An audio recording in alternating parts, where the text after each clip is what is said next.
Okay, so now let's discuss about HTML entities.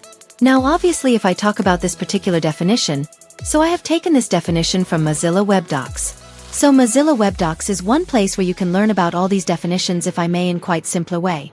But let's try to understand what HTML entities are.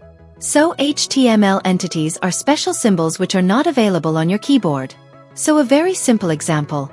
Let's say if I want to say, copyright all rights reserved.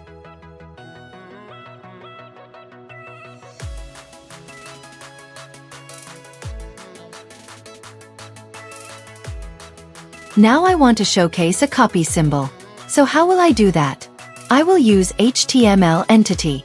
So how will I do that? I will say ampersand Kobe and colon, semicolon.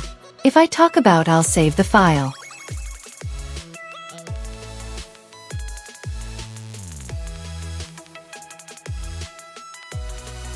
Now you can see it is showing as copyright symbol. Now there are so many entities, like obviously it is very difficult to explain every single bit of them. But you can see Visual Studio Code has done a very good job for me. As soon as I say ampersand, it is going to show me all the entities which are there. So I'll say, like, let's say caret. I'll save the file.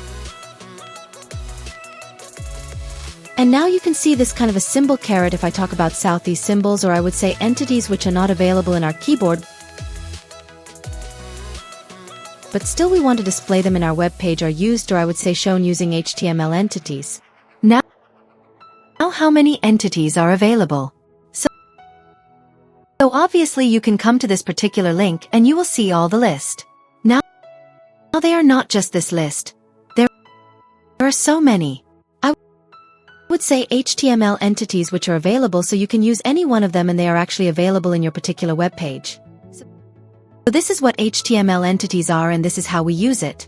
We use it with the help of ampersand, the entity name, or I would say reserve word for them, and colon.